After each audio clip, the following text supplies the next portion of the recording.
Well, once again, hot lapping becomes the talk of the town as we get ready to do battle here on one of the newest tracks on Assetto Corsa Competizione. We head to Watkins Glen and we get ready for GT3 action as we race our way around in the Coach Dave time attack. Our third iteration of it, one has gone the way of Williams Esports and Dara McCormack. One has gone the way of Luke Whitehead.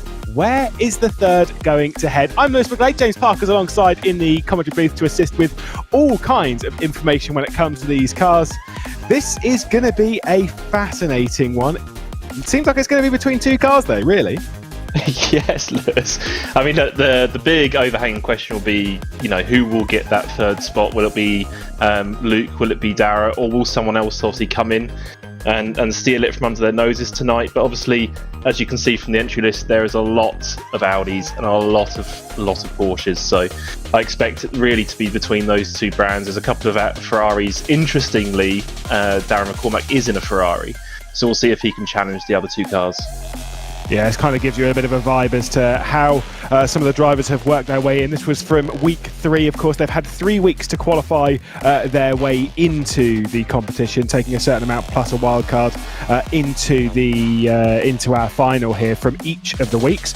Luke Whitehead qualifying in the very, very first week. And if you want to kind of get onto these levels, sometimes you do need to invest a little bit more on your hardware side of things, and that you can do over at SimPlay, with an enormous collection of sim racing hardware to really help you push the boundaries, as we are going to see time and time again today. It is going to be a very tricky run, but when you kind of consider the evening, it's a $1,000 prize pool, $700 of which go to our winner. Realistically, if you were to time it right over what is essentially going to be 3 qualifying sessions and then the Super Bowl, that could be $700 for 4 laps of work. That's not bad. That's really not, for a night's work, especially in this heat, it's a good reward to have, isn't it? So, yeah, that's what the guys will be aiming for tonight, and we'll see. And this track it's new to most, it's been around a few weeks now, obviously since the DLC launched, but it's not, there'll still be some surprises, I think. People still trying to pick up some tips around it, and obviously try and maximise their setup and performance. And I mean, it is a great track. It's probably my favourite from the new DLC. It's got a lovely flow to it, a lot of elevation changes, and compared to COTA, which is track limit heaven, and Indy, which is quite frustrating to drive in some cases, Watkins is I think a favourite for a lot of people. It's very, very fast as well. Once you come out of T1 and rise up the hill through the S's down towards like the chicane and then out towards the boot, it's really, really fast. There's only really a couple of quite slow corners. That's as you kind of rejoin from the boot section onto the standard part of Watkins Glen. And from that side of you've kind of got to be pretty brave, especially when throwing it through the bus stop. Yes, and having driven a few laps around Watkins on ACC now, the curbs can be pretty random at times. You either get a good hit or a bad hit, and it can send you flying to space or not. So it can be a bit random with curb strikes. But you've got to have the commitment, because that's where a lot of the lap time is. If you don't carry the speed through there and then round the carousel, you've probably given up 2 or 3 temps. So, and it's the same into T1. You've really got to maximise the track limits out of T1 here, because it is quite strict if you go slightly too far, but it's lenient in the sense that you can literally run all the way up to the edge of the curb. And if you don't do that, you're also going to give 2 or 3 temps up the hill. Well, you can see in the bottom left, quite simple. This essentially, we're going to go through a few what is effectively qualifying sessions. The top 15 will go through from Q1 into Q2. The top 10 will go through from Q2 into Q3, and then the top 5 from Q3 will go into the Super Bowl, and we'll battle it out for our prize money. In that sense, there might be a little bit of an element of risk. It's not the shortest lap around here, but it's not super long. Do you think for some of the drivers like Tinko, Van der Velde, Romagnoli might underdrive Q1 just a little bit to make sure that they're getting a nice, comfortable lap on the board? Yeah, it depends how you, how much practice you've had like this afternoon. Really, how you've got your eye in. If you've done an hour or two's worth of practice before the session, you might feel comfortable just to go out there and run as hard as you can. Other people might just want to spend Q1 if they feel they've got the speed already, just to kind of build themselves into it and find their braking points and their rhythm. Especially in this heat, it's pretty nasty at home if you're driving in the rig. To be fair. Yes, indeed. Anyone who notices, by the way, some connection issues on my end, I do apologise. The heat is affecting all of us, including us in the commentary booth. Either way, you can see in this session, I would rather do a qualifying session like this rather than doing a good 2-3 hour race, because you're doing this. Sure, it's sweaty, but it's only sweaty for a small period of time. Then you can breathe. You can kind of get out of the room, go and have some water, etc., etc. Whereas when you're in a race, you've got to sit there for a good hour and a half, getting yourselves into the rhythm and throwing it around. We'll ride on board with Yonkers for a lap at Watkins Glen, coming out turn 1 and then up through the S's. James, talk us through it. Yeah, so the S's, it's kind of just a big acceleration zone. You've nothing really to do other than just to keep the car pointing straight. And then as we enter the bus stop, it's all about smashing that inside curb on the entry. If you get a good bounce and a good landing off the inside curb, it sets you up. So we'll see what Yonkers does here on the inside as it hugs the white line, and then it's a straight exit there. And then Carousel is all about just being patient. There's a point where you just want to slam the throttle, and then you don't have to take it off. Watch the track limits on the outside. And this braking zone is actually really difficult downhill because it's the late apex as well. It always tempts you to get on the throttle a bit too early, and then you end up kind of going towards the grass there. And then the hill here, it kind of helps you with the braking. You want to keep it quite tight because some cars, they oversteer there on the exit. There's like a little crown in the road, and then we're kind of going towards the end of the boot section now. And this is a tricky corner as well because it's downhill, and then it's track limits here on the exit. You've got to be really careful. If you go too far over that curve, that's the lap gone, and at this point you don't really want the lap to be gone with only 2 or 3 corners left. It's a very frustrating experience. So you now go to the penultimate corner. You've got to really maximise the track limits here on the exit. It can be quite forgiving up to the point where it pings you. That looks good. You don't want to run too far over that corner. And then this is all about carrying the speed. A big slide by Yonkers there, look, trying to avoid the blue wall in the end. And I don't think that's going to be particularly fast lap with that mistake. No, it's a pretty sizable mistake in the final corner. You can see it does not last long at all. Instantly deposed from pole position, in a sense. I guess it's no, we don't really classify it as pole. This is just trying to work out which of the bottom 5 going to be. Either way, Whitehead now goes to the top ahead of Fiala, Yonkers, and then as we look at Petrocchini down into the first corner, another Audi. You can see a lot of Porsches, a lot of Audis, only 2 Ferraris. Yes, there's the unfavoured car. I'll be very, very surprised if we see one of them in the top 10, given the Porsche and Audi dominance here in the field. I have just seen Dara is not actually in the Ferrari, having entered in the Ferrari, so he must have switched at the last minute to the Porsche. Given that the dominance in the top 5 at the moment, I'm not surprised, really. Yeah, indeed. Well, we can see Petrocchini fly through the bus stop, and like you say, just the slight difference in using of curbs. Of course, some cars will use the curbs a little bit better. What? Knowing that we're kind of aiming towards the Ferrari and the Porsche, what kind of advantage could a Ferrari hold around here, if really any, comparatively to the Porsche and Audi? I think it's just more preference on driving style. If you really can't get your head around the Porsche, and if you don't particularly like the way the Audi behaves, it's got a weird diff in some ways. It does some funny things occasionally. If you've got a lot of experience in the Ferrari, you're probably better off just driving that, given it's 2 or 3 tenths off the pace. You might be able to make up that inconsistency and familiarity with the car. But overall, the Porsche, since the DLC's release, has proven to be very strong. It's got a unique aspect really, where it doesn't bottom out on the curbs. Its hitbox on the front splitter is very forgiving, so it never really bottoms out, so you can be really aggressive with the curbs, and as you can see, it leads to pretty rapid lap times, as you can see from the top 7. Yeah, Fiala just a 10th off of the time for Dara McCormack. It's Porsches 1 through 6 as Romagnoli goes to 8th, and make that Petrocchini up now inside the top 5 as they'll all return to pit lane, get ready for their next set of laps around here. Of course, when the session hits 0, they'll still be able to finish what they're on, and the bottom 5 will be out at the moment. Hladaki being in 16th position, the final one of those. Coming out of the final corner now, might move himself up outside of the drop zone at the moment, up to just 14th. That's still very much in the danger. Oh yeah, definitely. I mean, you've got to be committed to a very good second run there. I would not be feeling comfortable down there in P14. Same with Bagardal. Makovkin and Francini, they're all going to have to try and go again. And look, the track is quite difficult to get right in terms of it's all about momentum really, especially in that last sector. And as you could see on that last lap, the 78, he kind of just tapped the wall there, which also would have lost him a tenth just coming into the pit straight. Yeah, like I say, in a session like this, don't get me wrong, if your lap hasn't been perfect, fair enough, is what it is.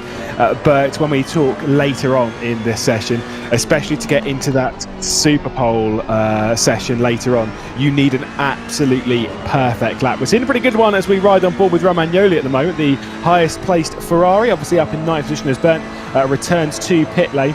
Was a few tenths up coming through the second sector, now towards the line. Where's the Ferrari for GTWR RHE Academy going to go? Romagnoli punches his way towards the line of the 164 Ferrari. Is it going to be any decent improvement? The answer is yes, up into 4th.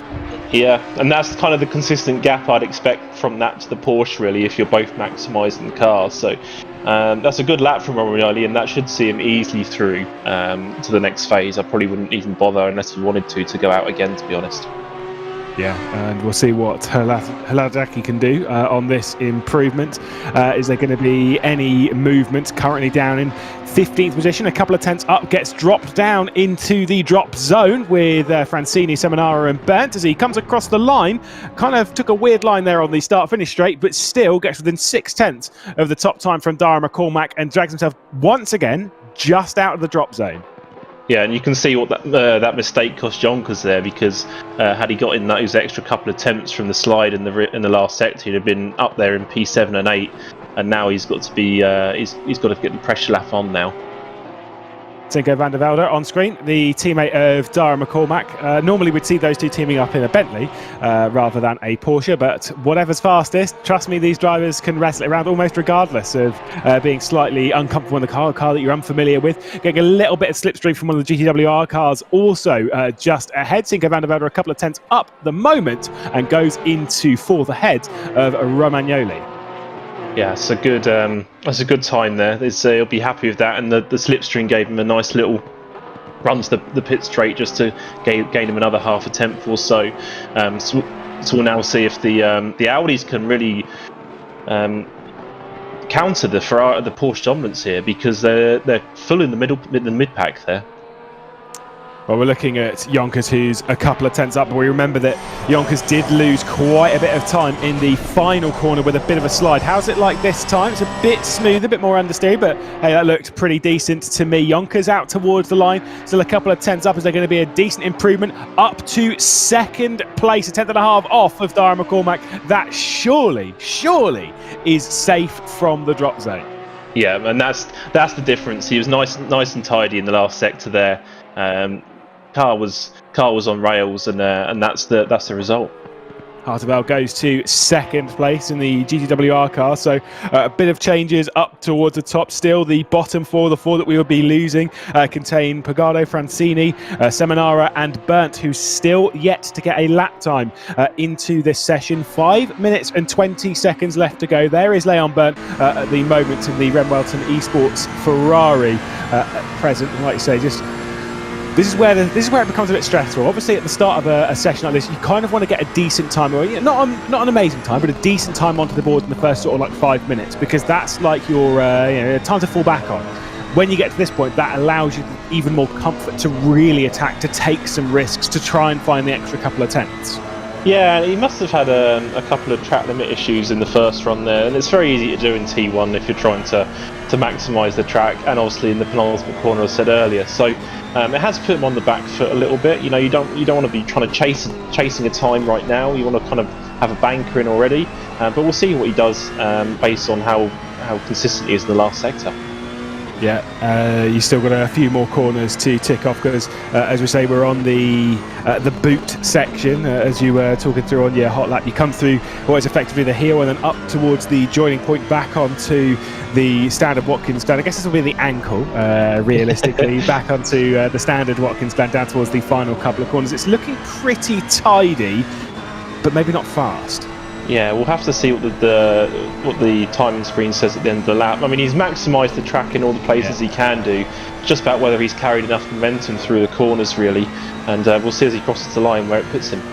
Currently in 19th position, and last moves up just to 17th within a second, but that is definitely not good enough. Needs to find at least, I mean, this is the thing, is that it's not just a couple of tenths, it's really, you got to find about half a second, I'd say, to be safe, because the top 15 are pretty close realistically around here. But here comes Dara McCormack to maybe push the benchmark a little bit further. A 42.3, make that a 42.2, really pushing it out a bit more. Yeah, it's after Luke kind of pipped him in the last finale. I imagine he's got a point to prove tonight, really, especially in the same car as Luke tonight. So he's looking to start strong and prove a point, really, lay down a marker in Q1, and kind of carry that momentum through to the Super Bowl. And you've got to remember, what they're playing for today, it's a healthy amount of money. It's not as if it's sort of a fiver here or a tenner there. The winner of this takes $700. That is a pretty healthy chunk of change, which I'm sure Dara McCormack will be fighting very hard for. He took the first ever one at Brands Hatch, of course, and like you said, missed out on the previous occasion. But this time he'll be wanting to take that full $700 once again. Absolutely. I mean, that's a good chunk of change, as you say, for one night's work. It's more than we're getting paid. Which is the square root of Jack, anyway. But yeah, the when you're in the exact same car, it's all down to your talent. Then you're all going to be driving pretty much similar setups based on how the car wants to be kind of driven and exploited in the sim, and it's down to them whether if you can get the lap together. So. He will have a point to prove tonight. He was very disappointed in the interview. I was there listening in last time out at Donington, and he'll be properly fired up tonight for sure. Absolutely, and I would be very fearful of a fired-up Dara McCormack. Pagado comes across the line, does not improve position-wise, stays in 16th and starts what is realistically the final lap of this session. For Pagado, the car that's on the drop zone at the moment, or just on the cusp rather, in the danger zone, is Hladaki, who's in 15th at the moment, has just left the pit lane. Will manage to get around to start a final lap time, so there might be a little bit more in there for the number 78. Whilst we look at Petrocchini coming down towards the final corner, half a second off at the moment. I'd say realistically should be safe, but knowing how fast these sessions can change, you couldn't guarantee anything, so you need that little bit of improvement. Petrocchini does find a little bit up 4 tenths just off of the top. Yeah, I mean, from P9 down to P15, there's 2 tenths. So if you can if you're Pagado or Burnt here, if you can find 2 or 3 tenths, that puts you right in the mix, and it's so close. If you're Blyer, Apple, Delfante, you cannot be happy or satisfied with where you're at. So this can change extremely quickly here on the last run. Tigo van der Velde to the final corner, obviously a few tenths off of his teammate, who's currently holding on to P1 at the moment. The fastest time set being a 42.2. Is van der Velde going to improve up to second position to make it a Williams Esports 1-2, at least for now. But when we talk of the crunch zone really at the moment, being that of Pagado, Burnt, Francini as well. Pagado is improving. Comes out of the final corner, bit of a wall hit there, and I'm not sure this is going to be an improvement. And unfortunately for Pagado, I think we're going to say goodbye. Yeah, that was. I'm not sure whether that invalidated his lap there as he hit the wall on the exit there, but yeah, that would have lost him a lot of time going onto the pit straight there, and he was up at that point. So that's lap ruin. That's how close it can be. So yeah, and you could see Delfante there. He's very lucky because it was just before the camera cut. He invalidated his last run before it went to 0, whilst he was on a valid lap at T1. So he can thank his lucky stars that no one behind really improved after that. Well, here is Seminara, who is a wildcard qualifier, by the way. Essentially, the way it worked over the qualifying weeks, say for week 1, we would take, I think it's 10 drivers from the top 10 from the session, plus 1 wildcard, someone random from outside that top 10 to also join in Seminara being one of those. It's kind of no real surprise to see them a little bit off the pace, but still, 2.2 seconds off. Got out there, tried putting on a show, at least came along and gave it a go, and I'll take that. Unfortunately, though, we will say goodbye to them. We've got to say goodbye to someone, though. 4 of them will step aside whilst we take 15 into the next session. You can see there Pagardal, Burnt, Francini and Seminara all out of the session, meaning that the top 15 will go to battle to see who's going to become the top 10. I mean, he was very brave there. He actually took the old generation Porsche there, which wouldn't have been helping his case. So, yeah, a very surprising decision there to see the old generation Porsche 991.1 being picked there, which might explain a bit of the deficit. I'm not sure if that was a slight mistake on the entry list from him. But, yeah, a very weird decision there. That probably wouldn't have helped him in that session. No, I don't imagine there was extra power in the older spec car, but sometimes we kind of think about it from like an esports perspective, where a lot of these drivers and stuff know the cars inside and out. Don't know which one to pick. Sometimes if you're newer, you kind of joining a competition, you kind of look at the list and you think, wait, there's like 3 different Porsches. Which one do I pick? I guess that one. And alas, it's wrong. Unfortunately, it's what it is. We can catch up with Dara McCormack, by the way, who's waiting in the interview room to come and have a little bit of a chat with us. Obviously topping Q1 there, as we'll drag Dara in to have a brief word. Dara, I mean, quickly before we get into Q2, looked like a pretty solid run. Nico van der Velde was challenging you a little bit. He looked comfortably ahead of, I guess, your main rival, Luke Whitehead. Yeah, I'm happy with that. How that went. That's pretty close to the limit for me. So that was quite a solid lap. Yeah, I mean, the real challenge is trying to replicate it in the next sessions, and especially the Super Bowl. So I'm gonna try my best to get close to that lap time, basically. So if I can pull out a 0.1, I will. But yeah, that's pretty much it for me. You say it's close to the limit. Are you, I mean, obviously you don't want to say anything, but are you holding anything back just a little bit, even the tiniest bit, for the Super Bowl and maybe Q3? No, I won't hold anything back. It's on my best split a 0.0 as possible, but I don't know if I can do that in these sessions. They're too short. So yeah, I mean, a 0.2 should be sufficient, or a 0.1 if I can pull them out. That'll be a crazy lap for me. So yeah, I'd be happy with that. If I get beat, well then fair play to anybody. So yeah. Well, Q2 is getting ready to begin. Good luck. Thanks for jumping in, and well, maybe we'll catch up with you in a bit. Cheers, Liz. Wow, what a session again. What a lap time. But it did seem as though Nico van der Velde was pretty close. I've got to say, though, knowing the pace of drivers like Luke Whitehead, I've got to say he might be holding back a little bit there in Q1. Yeah, I was very surprised actually to see him that far off at the end of Q1, whether he was, as you say, holding something back, because we've seen from basically every single session in the 2 seasons so far, both finales, they were trailing basically, sectors by the hundredths. So it was interesting to see Luke so far down, especially in a car that he knows inside out in the Porsche. So we'll see in Q2 whether he finds a bit more pace and kind of challenges that top 3 spot. But at the end of the day, all he needs to do is get into the top 10 in this session, and I'm sure that'll be much more on his mind rather than getting the top 3. Yeah, absolutely. Like you say, the top 3 is where we pay out the prize money. When we go into Q2, we'll see 15 drivers on. You'll be made aware of by the graphic at the bottom left that it will be the top 10 that move through into Q3. From that point, it will be the top 5 that move on into the Super Bowl, and then we'll see the top 5 drivers battle it out to be the top 3 of the evening, which will be it's always been a bit of a frantic one. I love that Super Bowl. I think it's such a fantastic way of ending a session like this. Obviously, it's kind of close in a sense to the kind of quality format that we see in IndyCar and in Formula 1, which is cool. But I like the idea that it's not just Q3, the top 10 go to battle, and whoever's on top wins. I like there's that extra little element, that extra little bit of pressure, which you kind of got to make or break.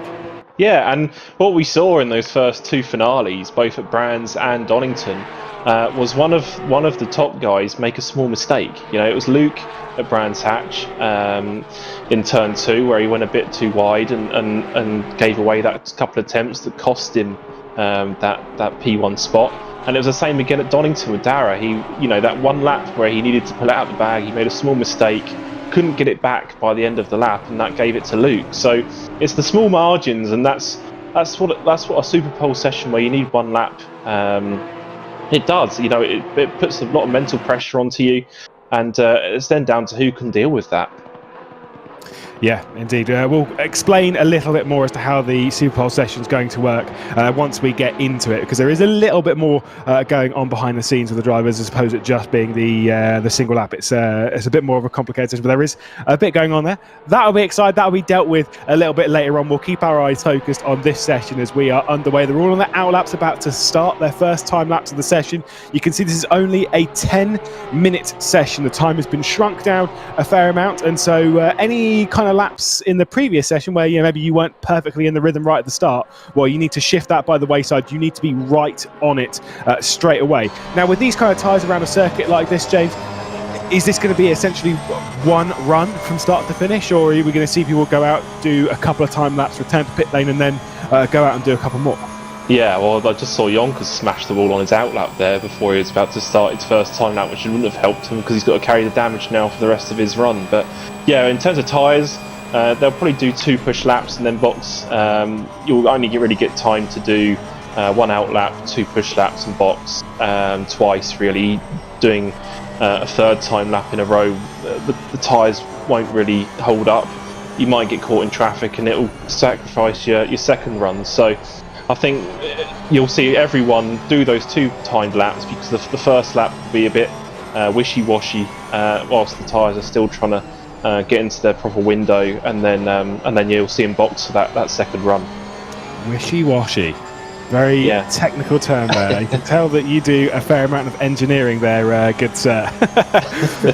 It's got to be said with times like this, with it being a 10-minute session, like I say, out lap 2 times is kind of like the expected method. The thing is, you can't really dilly-dally. You can't waste too much time right now, because with them being roughly 1 minute 40 seconds a lap, you're only giving yourself kind of really for the out lap and their time. You've got kind of like about a minute really towards the end of the session, where it's kind of going to be pretty tight for you actually starting that quite important second flying lap as a part of that second stint.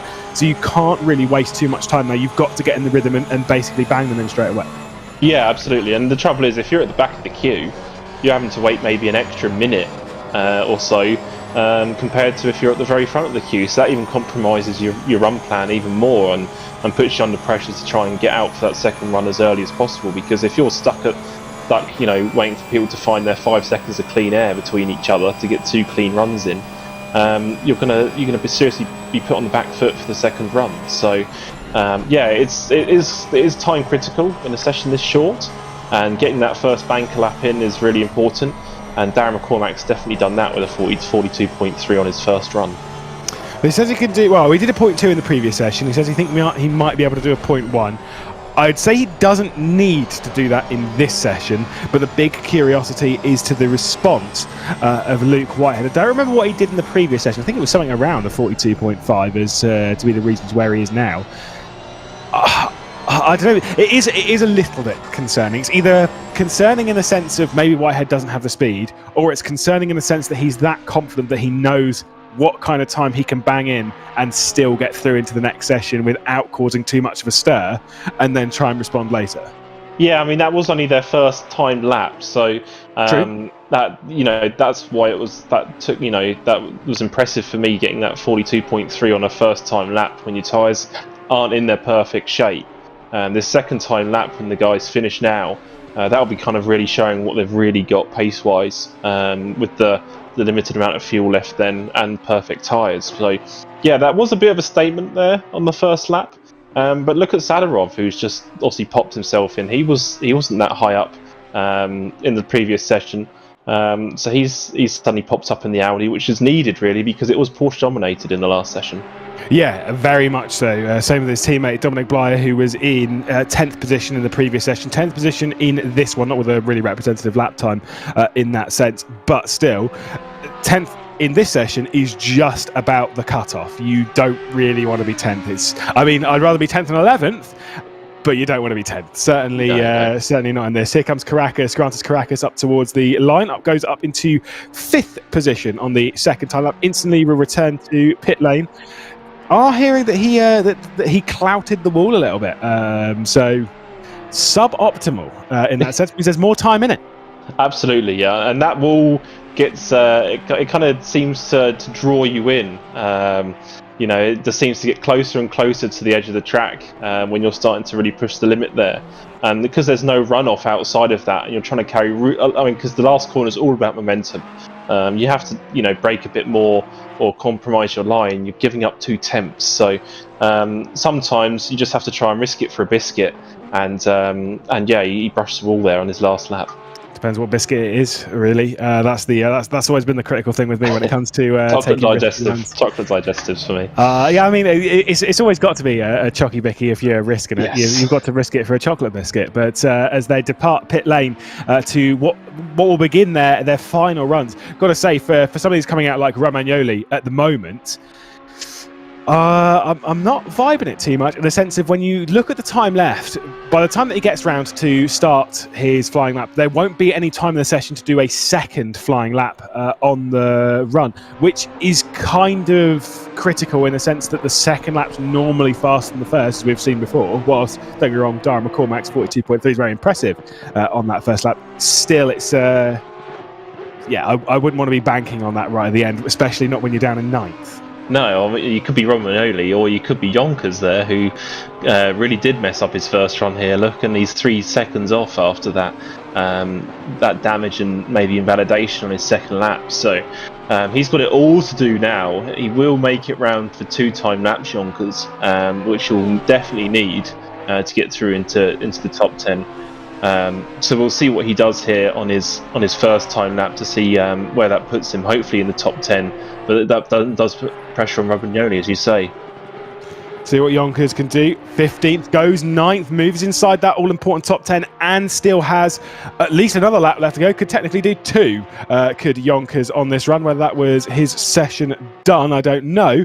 It does seem as though Eric Delfante' session might be coming to a close. He's just departed pit lane to do an outlap and then build up to a timer, but that really can't have any messing around considering how much time is left in the session. It needs to be a pretty healthy outlap from Delfante, who's presently in 11th position. So far we'd be losing Delfante, Apple, then Dominic Blyer, Hladaki and Makovkin at the moment, which is a bit of a strange fight. Dominic Blyer in there as Whitehead with a massive moment. Yeah, that was a massive clunk of the wall, and that was kind of reminiscent of what I was saying earlier. That corner's really down to timing on your throttle, because you can really pick up a good chunk of understeer if you pick up the throttle a bit too early, and the grass is really really not the place you want to be when you're trying to close the gap to McCormack there. So that'll be his session done.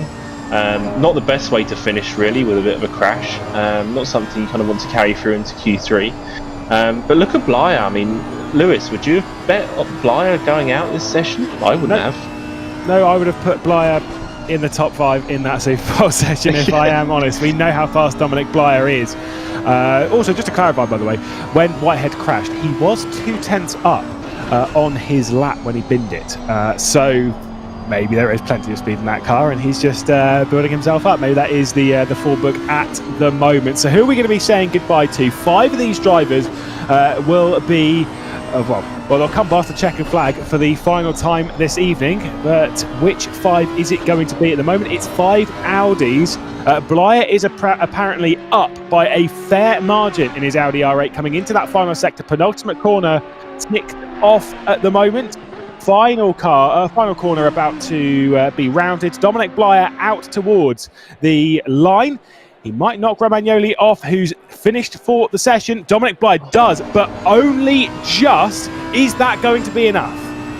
Oh, you'd be sick as a dog, wouldn't you, Romagnoli, right now? I mean, that was such a small margin. He's missed out by 7 thousandths of a second there.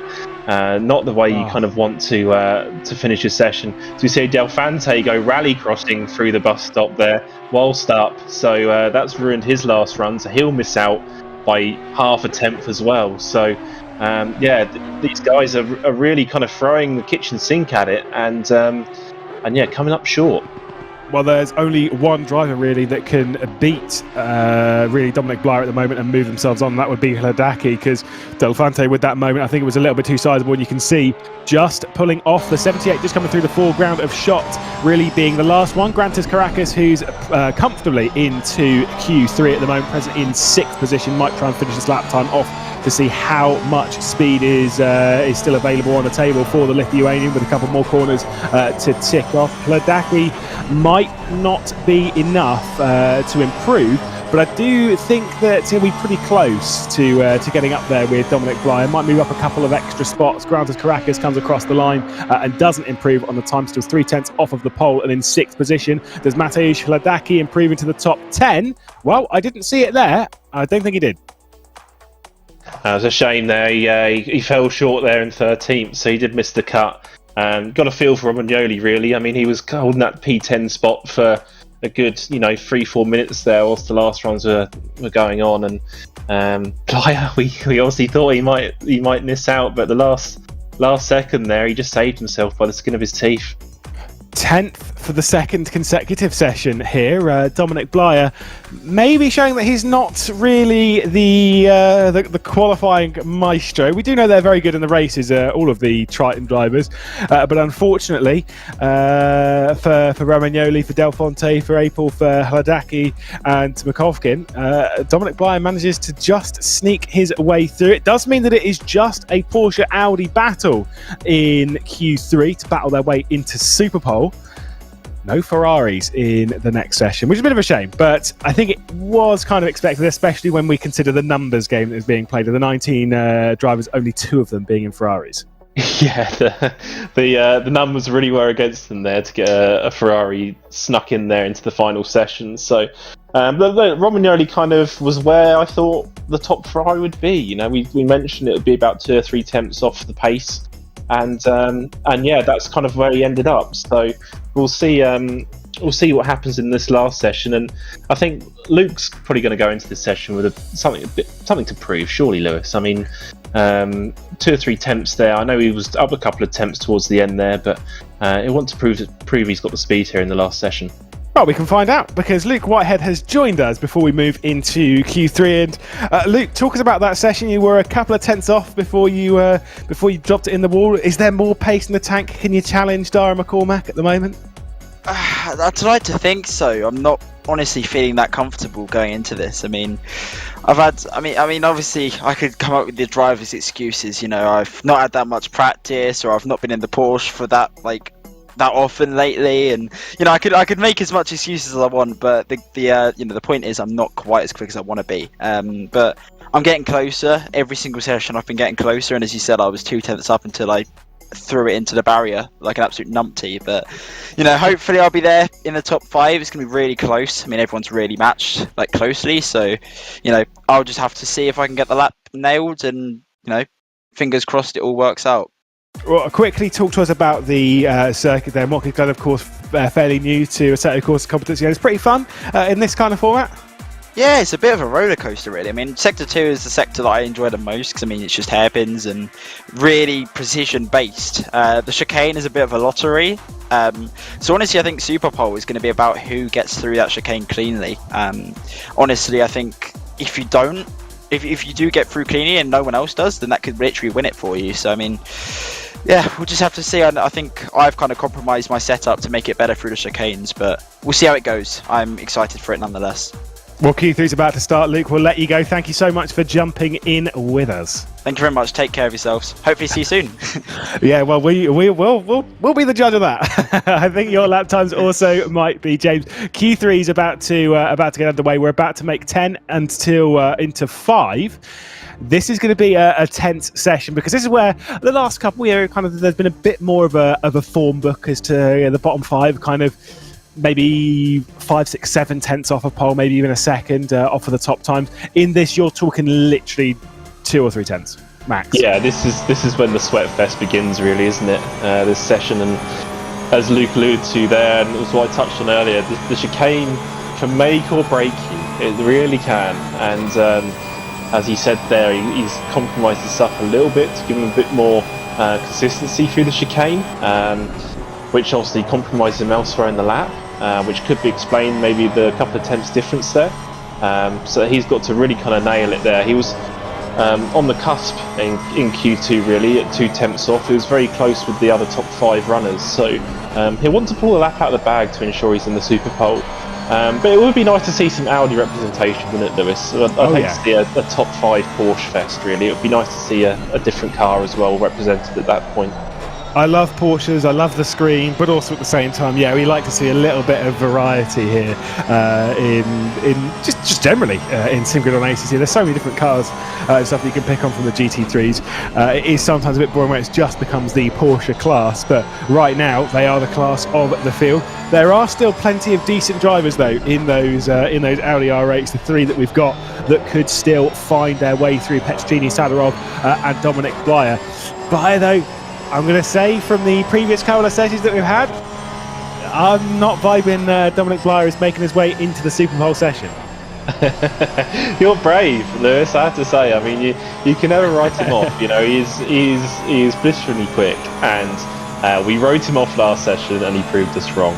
I know top 5 would be a bit of a stretch for him, but who knows, given, you know, someone might mess up their lap or invalidate, or obviously mess the chicane up. So it will be tricky though, given the actual general pace deficit slightly to the Porsches. They do seem to be losing 1.5 tenths, 2 tenths at max compared to the fastest Porsche guys. So it's going to have to be a hero lap from one of them for sure. How brave are you feeling? Do you want to brave it out? Give me a 5 to go through. I can do the same. Don't worry. Okay. I will go. If you're going to do this to me, Lewis, I will go McCormack, Whitehead, I will go Fiala, Tinko, and then the last one. I will, just for the sake of having a different car, I'll say Sadarov in P5. Okay, see, 4 of those I would also go with. The only one is Fiala, where I'd actually replace with Yonkers. I think Yonkers has been pretty quick. But yeah, I think the thing is with Dara McCormack, with Luke Whitehead, at the moment those 2 are kind of like the obvious ones to really go through. It'd be drama if they didn't. Tinko van der Velde's been pretty quick right up there with Dara all day, so kind of would make sense. The other one that's kind of there, let's see who can join, who can cause a little bit of drama. But who do you think could join? Because obviously you can vote in the chat. Just answer us. Who do you think is going through at the moment? There are 10 drivers. Only 5 make their way through into Super Pole. Which 5 is it going to be? The man to beat at the moment, though, is Dara McCormack, as we can see some of the first lap times being completed. Tinko van der Velde goes to the top of the timesheets, instantly beaten by Dara McCormack. Yeah, it's a surprise, isn't there, Lewis? I mean, Viala had a good lap there on his first run, but he unfortunately invalidated, so he did a 42.7. So that would have put him just ahead of Luke Whitehead. But Chris Hartfeld, look, where's he popped up from nowhere? You know, he's been on the periphery for the first 2 sessions. He's just stuck himself up there in P2 on the initial run. He could be a dark horse as well, Lewis. He was, obviously, as is always the way with the sessions, Chris Hartwell was second in the previous session. I do remember being 3,000ths off McCormack's time. It was a 42.3. Hartwell's just kind of, like I say, just been going on the radar. Between the GTWR drivers that we've got, I would say that on outright speed, Luke Whitehead is the faster of the 2. If we were talking about a race, then I'd maybe lean into the experience of Harteveld a little bit more than the raw pace of Luke Whitehead. But we're not talking about races, we're not talking about tyre strategy, we're not talking about fuel mileage, we're not talking about extending it to the end of a driver stint window. We are talking about who is the absolute fastest, and that's why we love it's something different. I know it's a qualifying session, it's kind of not that crazy different, but when this is how the money is paid out, we love this idea that it's something that slight variation on the norm. Absolutely. I mean, it's completely different to what everyone does normally. You know, the normal type of race or session that everyone does.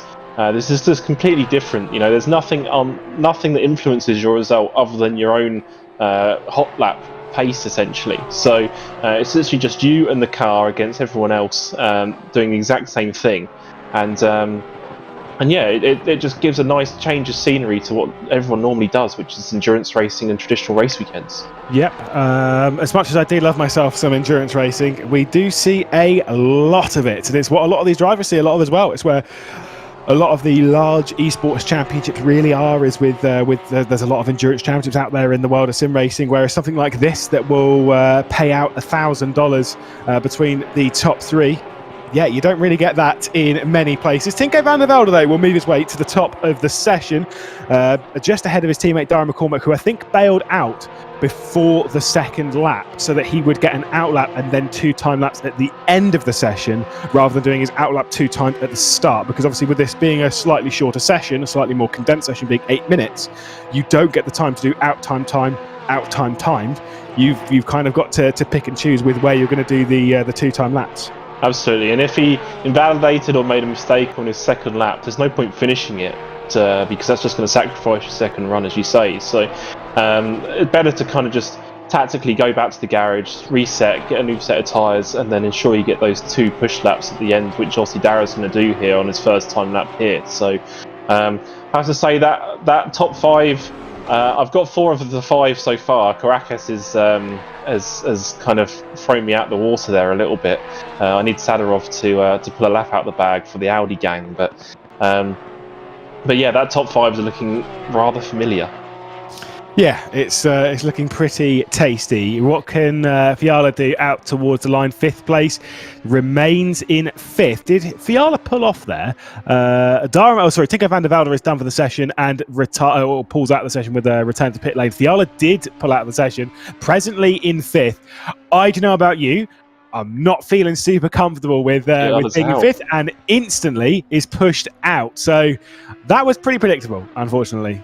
Yeah, and what a shame. Look, he did an identical lap time to Luke, but because he did it afterwards, he is out just on time that he did the lap on. So Luke is literally clinging on by the skin of his teeth here, look. Literally just because he did the lap time just before Fiala, look. So he's a lucky boy right now, and he's got to hope that Blyer's back in the pits now, but you've got to hope that Sadarov and Jonkers don't improve here. That might knock him out. And this is the thing, is that both Jonkers and Sadarov have both proved they've got the speed to get themselves up into Q3. Sadarov coming through the final corner now in the 322 Audi R8, punching his way towards the line. And is this going to be an improvement? Is it going to get inside that all-important top 5 at the moment? No, it doesn't. His session is done. Jonkers is the only one to challenge. Luke Whitehead at the moment is in 5th spot, but he might want that extra little boost of confidence going into the Super Bowl if he can find a little bit more time. Petricini as well on a lap at the moment in 7th position, needs to improve by about 0.3 of a second to get himself up inside that top 5. That is not going to do it though. No, that was a big slapper there on the exit. That wouldn't have done his lap any good at all. And I think Sadarov there, he misjudged that. He misjudged that, Sadarov. I think he was going for another lap, but he was a second short at the line. So we'll see what Jonkers can do here in P9. He has the possibility to knock Luke Whitehead out unless Luke improves, and he is on a lap at the moment, Luke, as well. So we'll see what he can do first. Also, Grantis Caracas is directly behind as well, who's in 4th position. Luke Whitehead comes out towards the line. He's pulled off, so he's done. Got to hope that Jonkers is not going to improve. We did hear that he's had a bit of a moment coming back out onto the Watkins Glen road as he comes down towards the line. There is not going to be an improvement. Jonkers is out. Luke Whitehead, I mean, he's been saved there. I think that's about the easiest way of putting it. He would have definitely had a squeaky bum there at the end there, Lewis. That's to literally get on just by the time you set your lap time, because he did an identical lap to Fiala, and then have 2 or 3 fast guys behind on laps that could have knocked him out would have been extremely stressful for him there, and he would have known at the end there whether he would have been improving or not. So it would have just been a case of waiting and see and hoping that obviously no one else improved. And it was lucky that Jonkers didn't in the end. You know, it was he was up. We could hear a good couple of tenths, but you know, he lost it. And yeah, he'll be buying Jonkers a drink, I think, tonight for sure. Yeah, and rightfully so, because now they'll get to play their way into the Super Bowl session, which we'll just try and describe now. I'll read you directly from the rules. In the Super Bowl session, we'll see the top 5 drivers take it in turns to head out onto the track and get 1 lap to set their best time lap. P5 will go out first, so the first driver that we'll see out will be Luke Whitehead, and then P1 in the session will go out last. So kind of reverse order from what we saw in Q3. Once each driver has done their lap time, each driver will then go out on track again for a second and final run, essentially trying to improve their lap time. The drivers will go out in the same order as in the first run. Their lap times from the first run will remain, so it's just about trying to improve.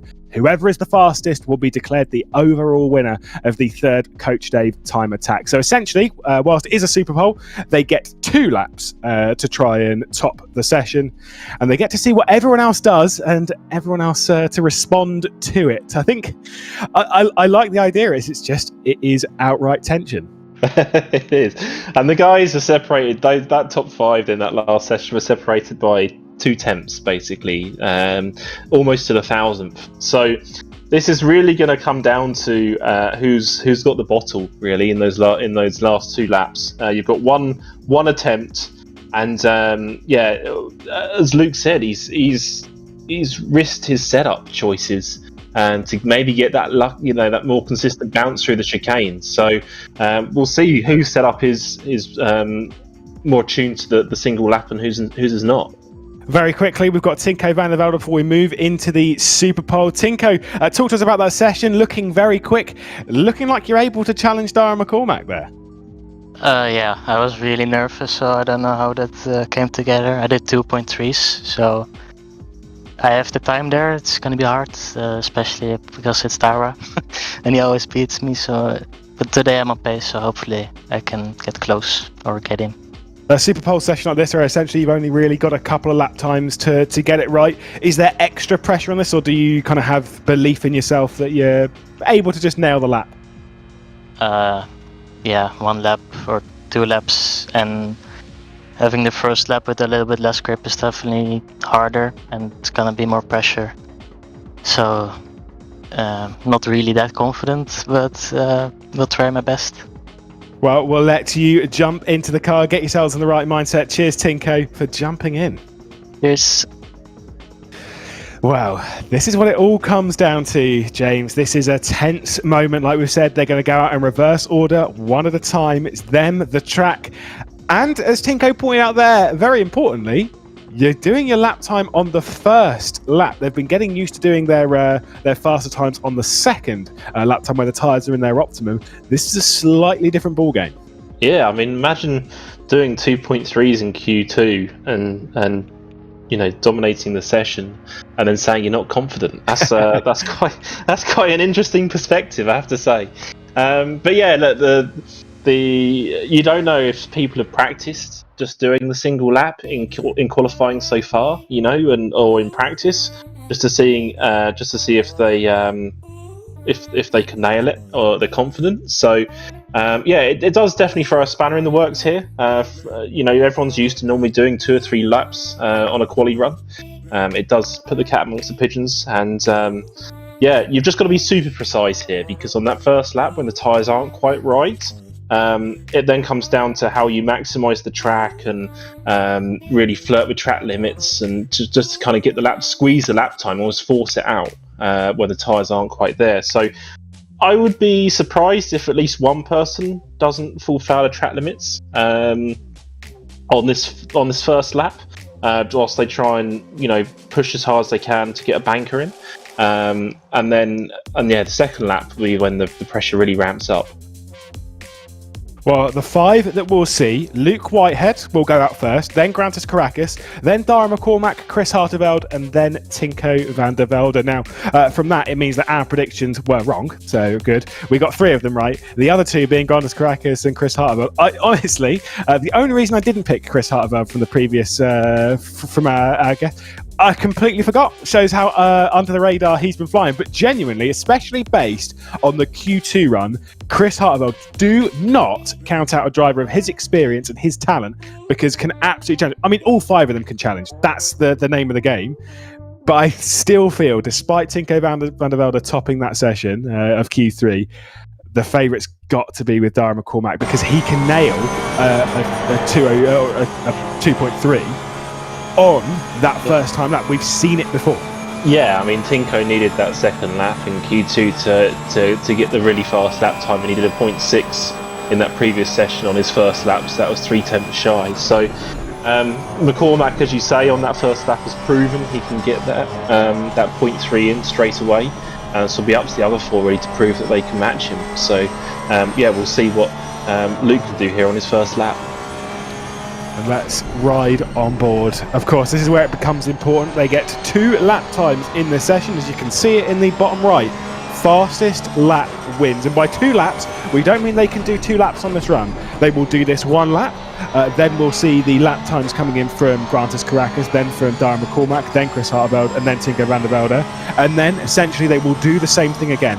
They will have the pressure put onto their shoulders to see who can come out on top as we ride on board with Luke Whitehead, a driver that might need to respond to the pace of the 2 Williams Esports drivers who've looked very strong all day, topping the sessions that we've had thus far in Q1, 2 and 3.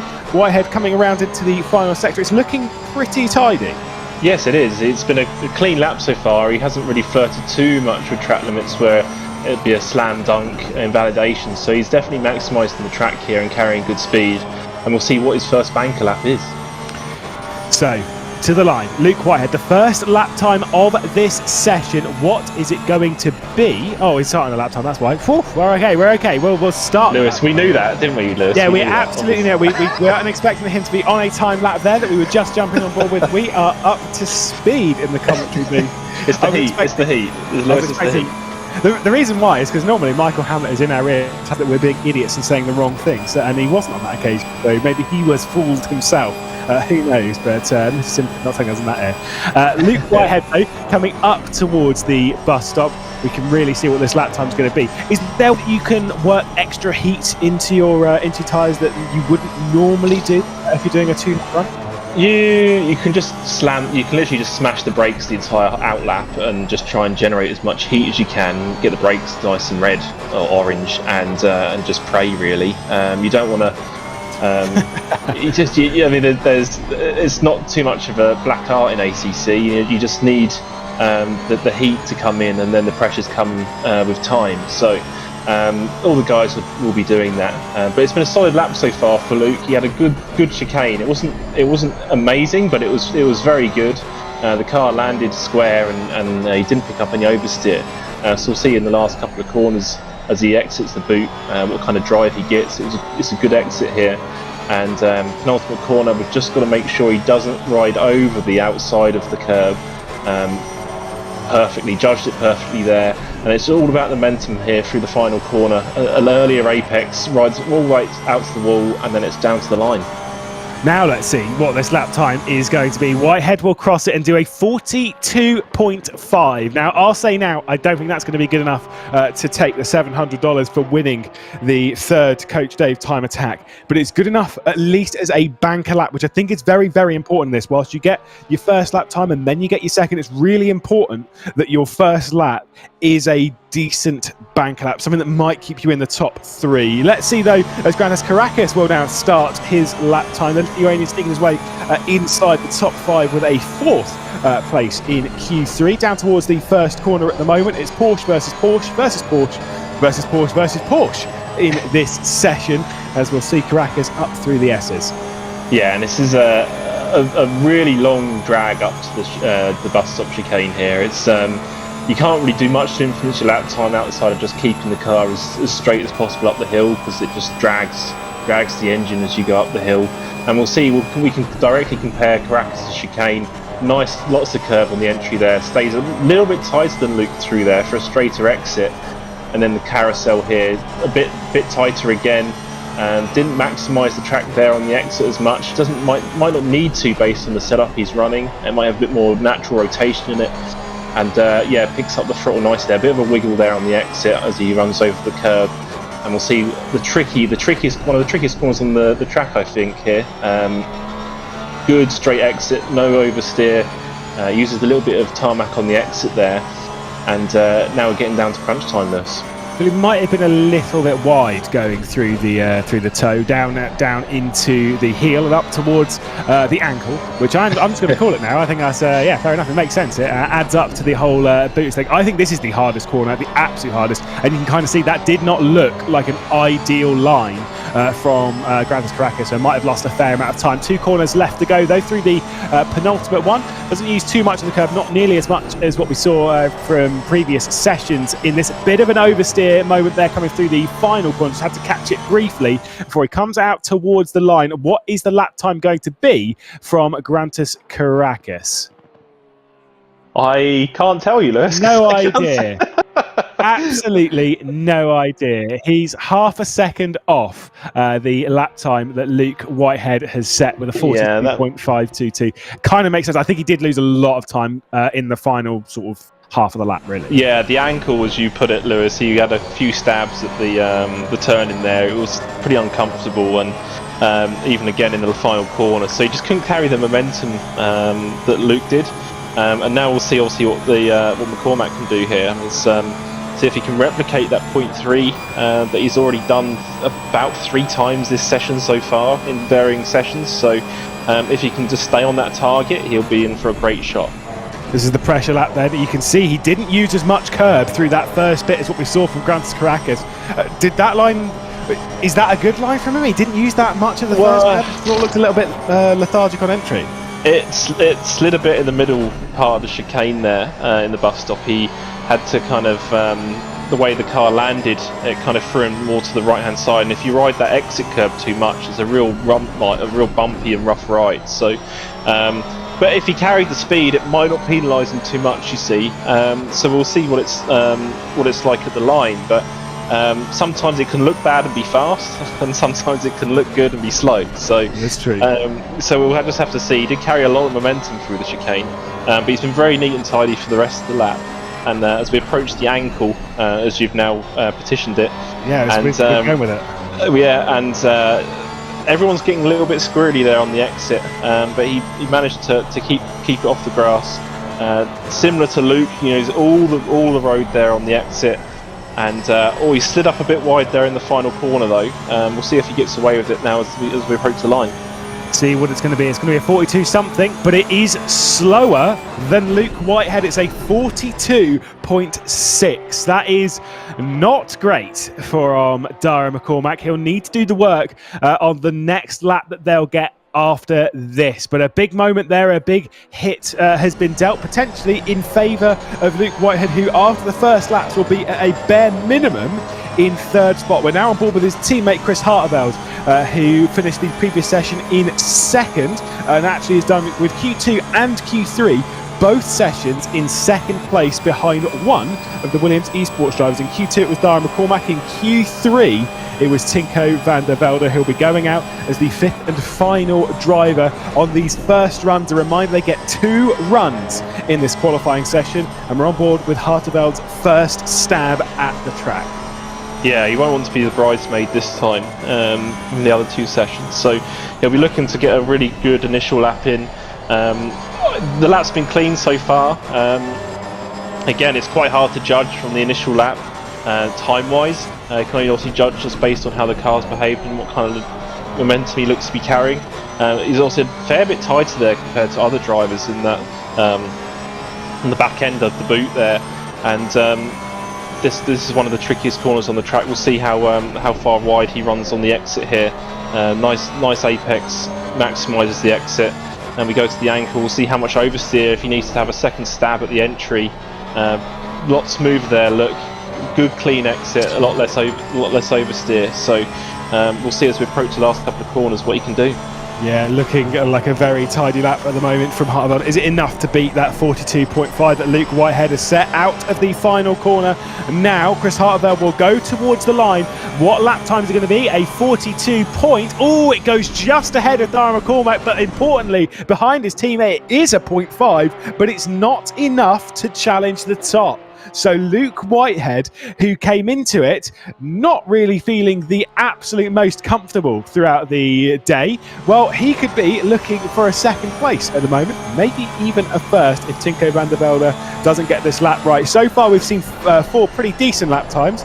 Can Tinko van der Velde do the same? Yeah, and we'll see. Tinko's going last, and he's the least confident person in this session, judging from his interview. So we'll see how the lap develops, and if it looks like he makes a couple of mistakes, I'll be really surprised if he's not a couple, at worst a couple of tenths off the pace. He's been on it all night really, towards the front of the pack. So there's a tidy chicane, very similar to Whitehead there, and had a better landing than Dara. So we'll see how the lap develops around the boot section. Again, carousel was pretty rudimentary. As long as you get the throttle down right, you just carry the momentum, maximise the exit there, and we go up to the uphill braking point. And he too kind of just sticks to the middle of the road and then does the later apex. Bit squirrely on the exit there, as you can see, almost touches the grass. That little bit of tarmac there on the exit really does help you if you run a little bit wide. Saves you having to cut the grass and become a lawnmower. And yeah, it's been a tidy lap, Lewis. I would not think it would be a pole worthy though just yet. No, I'm kind of. It looks like it's almost too safe at the moment. It might well be good enough though to jump up the top. Like I say, it's a clean lap time at the moment, using that little bit of tarmac on the right hand side of the penultimate corner just to extend your turn-in point.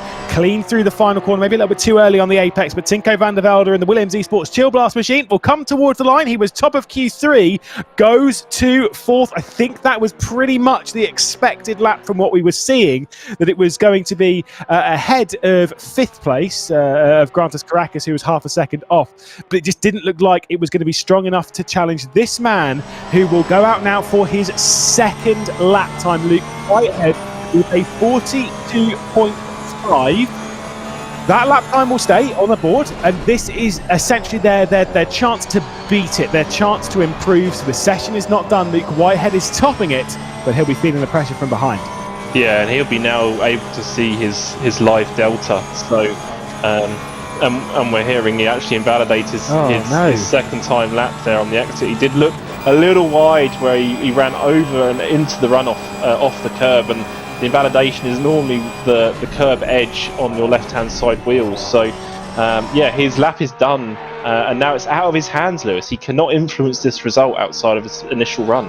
Yes, and like I say, whilst he is topping the session, as is quite right that we're being told, is that they will all have deltas now to their lap time, right? Which is kind of important, because when you're coming through like the bus stop, for example, the chicane, if you're Dara McCormack and you see that you're 500ths up on yourself, a 10th up on yourself, perhaps, you know that you're now going faster than Luke Whitehead, and all you have to do is do exactly what you just did. Potentially, maybe take a little bit more risk, maybe be a bit more safe into some awkward corners, but you'll have a delta, you'll have a reference rather than just what you're driving. Although that said, I have always stood by the point of when I've done qualifying sessions myself, regardless of what simulator it's on, I almost always will turn off the delta, because I've always stood by the fact of when you're on a good lap, you don't need a delta telling you whether you're on a good lap or not. You just know you are.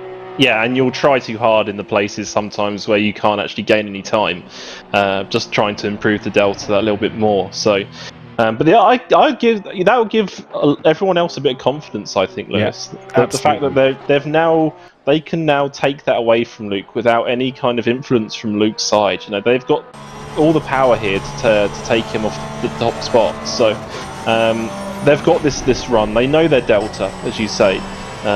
They can drive to it and then know where they can improve on their 2nd lap. So we'll see if Caracas can improve on his initial run that was obviously a little bit off the pace. Yeah, and the thing is, the first sector of Caracas's lap actually looked really quite good. Going through the chicane, it was aggressive, but it was kind of on this very early line from the curb. I quite like the look of it. It looks pretty smooth. It looks like he's set up the car that he can be aggressive through that chicane. So he kind of needs to copy and paste what he did, and then just not make the mistakes going through the boot and then on the rejoin point and the ankle. Yeah, that was. I mean, those last 4 corners were where he really lost a lot of time here. So that was a really good chicane there. You see how he took the curves aggressively and it landed flat. It allowed him to take a lot of the 2nd apex of the chicane as well. He had a bit of a slide on the entry to the carousel, but he managed to carry a lot of momentum, and you can kind of use that slide to position your car for the exit of the carousel. So I don't think he lost too much time with that. But this is where all the time is for in his lap. He ran a little bit deep there though. He can cut back, but it would have cost him a little bit of time there. And now these last couple of corners were where he really lost a lot of time, had a couple of stabs at the apex, and obviously had a bit of oversteer on the exit. Let's see what it's like down into the heel. Commits decently on the brakes. That's looking pretty tidy, maybe a little bit wide on the exit of the heel. This is where it's really important, though. Super aggressive on the turn in. This time it's a bit smoother than the previous, but it didn't look ideal to me again from Grantas Caracas. It's that corner which seems to be biting him. He is up on his previous best, but it's not going to be enough to challenge the top lot. I think Grantas Caracas, as he comes through the final corner, he's risked everything there. I think it's only good enough for 5th place at the moment, but can we be wrong? Caracas to the line, he improves, he gets within 3/10 of the top, but at 5th is all he's going to get. Yeah, and that was all lost in that ankle section. You know, he whilst he, you know, you can do a V-line through there, he just went a bit too deep, and he would have cost himself a tenth and a half, 2 tenths, just having to wait for the car to come back there. So whilst he had a few stabs at the entry on this previous lap, on that lap he just went a bit too deep on the brakes, and it just cost him a couple of attempts just in waiting time, just for the car to just come back and rotate. Well, this is the big lap. Dara McCormack we're on board with. At the moment, if everything finishes as it is, Dara McCormack, we're walking away with $100. In one lap, he can add 600 to that if he goes to the top spot. $700 for the victor here today. At the moment, that is in the hands of Luke Whitehead, who can no longer do anything. As we'll see, Dara McCormack, rest of the curbs, it looks a little bit like he took a bit too much of that second curb. It just pushed him out a little bit wider than maybe he'd want. I think that was a better chicane for him, Lewis. He definitely didn't have the slide that would have cost him some momentum. So whilst he took a bit of extra chunk of the second curb, I think it was actually a benefactor for him. So he definitely landed better in terms of landing more square rather than getting the oversteer. So I think he'll definitely be up on this lap, and it'll just be down to whether he can nail this final sector. He was super wide through the toe, though. I think he might have lost it a little bit there. Still, though, looking pretty tight in. We know what Dara McCormack's like through the heel. It's nice and clean again with that wide exit, same as what we've seen from Grantas Caracas. At the moment, he is 2 tenths up. So despite taking an unorthodox line, it can be said, going through the toe, it is absolutely phenomenal at the moment from Dara McCormack. Luke Whitehead has presently set a 42.5, but the mission man of the day is Dara McCormack, who might well be topping the session as he comes out of the final corner, heads towards the line. Is it going to be a 0.3? Is it going to be a 0.2? It's a 42.320, 2 tenths clear of Luke Whitehead, and the advantage now shifts to Dara McCormack and Williams Esports. Yeah, and Luke will be kicking himself about this, because he could have potentially had the speed, and it would have put more pressure on Dara if he improved. You know, Dara had almost a free hit at that, because he was already guaranteed money potentially as long as he had a clean lap. So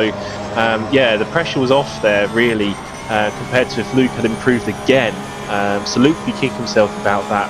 But what a lap by Dara, and he just basically replicated exactly what he did in the last couple of sessions, and it's given him the time he needs.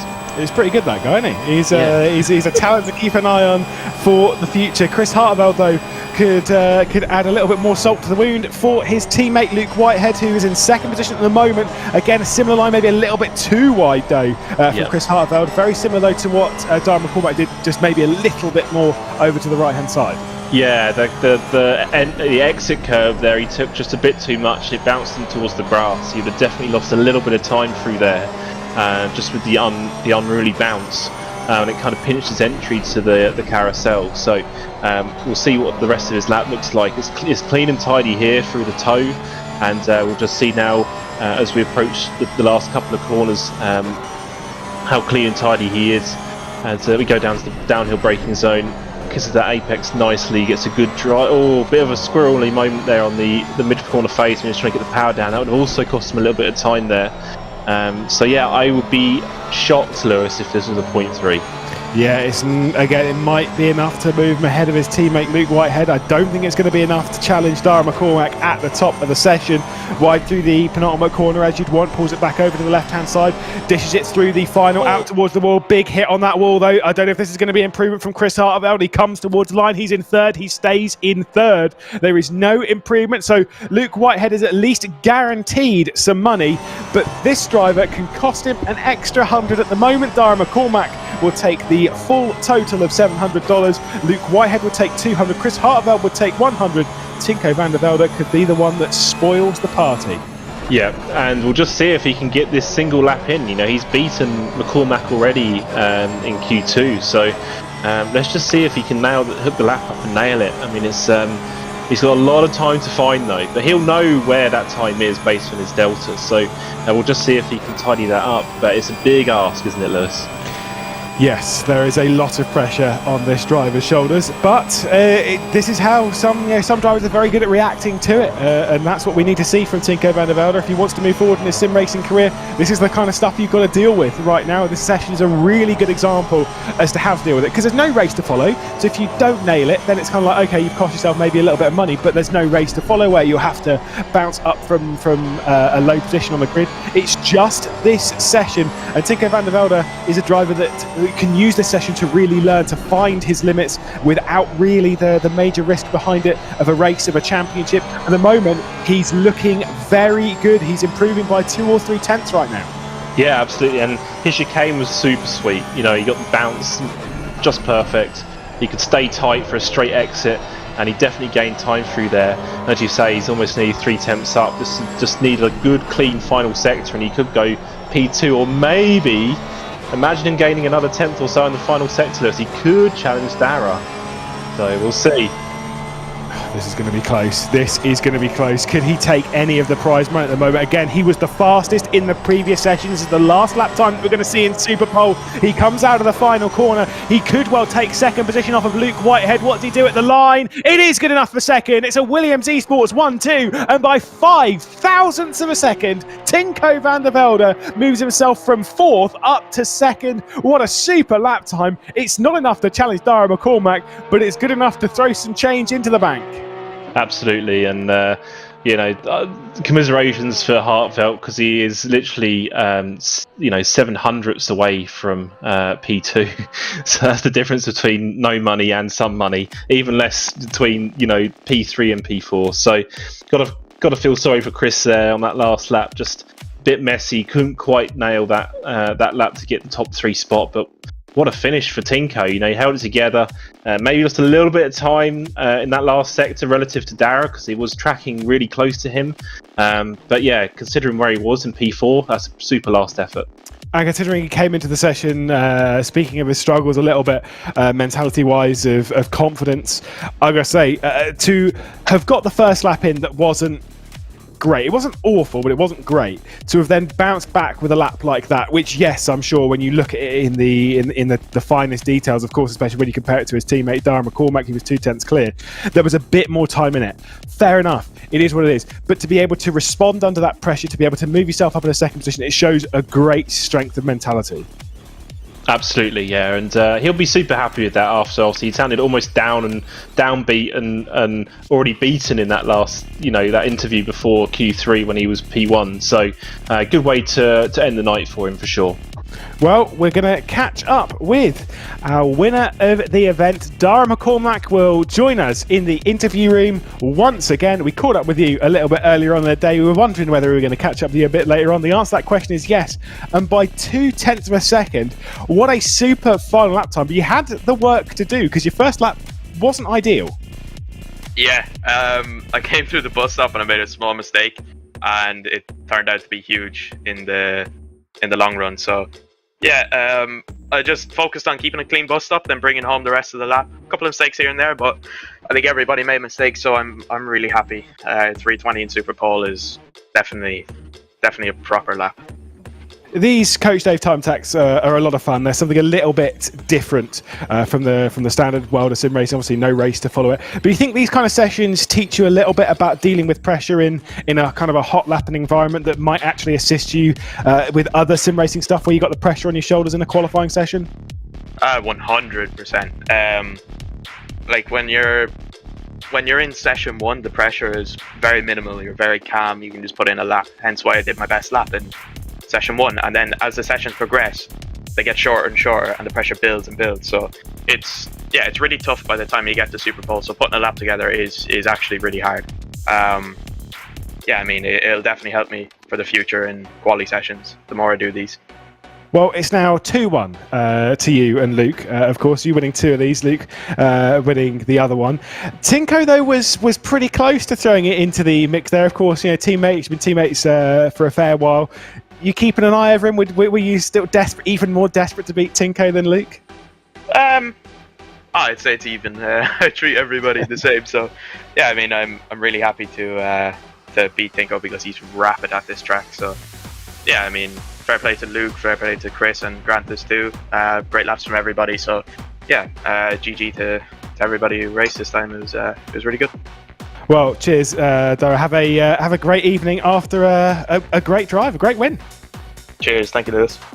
No worries. I do believe we also might have Luke Whitehead as well to jump in very quickly here, because I'd like to have a quick little word with a driver who came into the final lap there with all of the advantage. Unfortunately, we've got to talk about the big moment. Losing it on the first corner. Kind of what happened there? I mean, first off, well done to Dara and Tinko. They both drove well. I was just pretty slow, to be honest, today, if I'm completely honest. I mean, turn 1 was where I was losing quite a lot of time, and I went over by a pixel, a literal pixel. It's unfortunate to, mess up by that small of a margin, but to be honest, I don't think I would have beaten Dara anyway. I just wasn't quick enough, didn't have the sufficient prep. It was unfortunate, really unfortunate. But I mean, they did a better job, so congrats to them. Coming back for the 4th one, potentially even more determined. I don't know what's happening on that side of things, but surely, you got to make it at least 2-2 to you and Dara.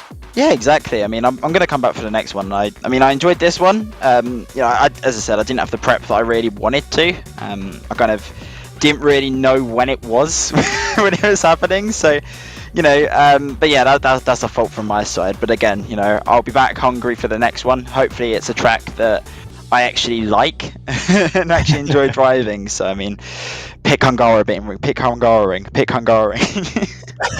That's what I want next time. So, Hamlet, take notes. But it was good fun. So, hopefully, I'll be back stronger for the next one. Well, cheers, Luke. Well done. Great drive again. And at least you get yourselves up inside the top 3. We'll see you in a bit. Cheers. Take care, guys. Bye-bye. Well, James, after another evening of action, we breathe, we look at the results, and we see Dara McCormack again at the top. It's becoming a pretty familiar sight between those 3, isn't it?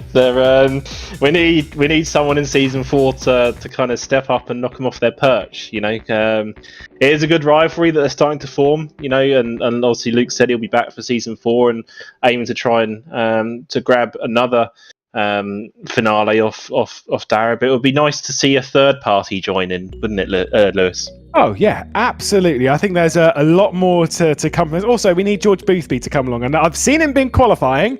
Come along to our finale as well. We'd love to see George Boothby along, as well as all of you in the community that can come along in future. But that's us done from here today. There is more to look forward to, though, from Coach Dave and from SimGrid, because we're doing the 6 hours of Hockenheim towards the end of the month on the 28th. I will be on that broadcast, so I'll get to talk over the final 3 hours. It's going to be a fantastic race. We love our little exploits onto iRacing as something slightly different for us here at SimGrid, where we're mostly ACC focused. Something a bit nice to throw in for the community. From myself, Lewis McGlade, from James Parker, of course, Mike Yarrow's been handing you the broadcast, and Michael Hamlet's been in our ear passing all the information. From all of us here at SimGrid, we thank you very much for joining us, and until next time, bye-bye.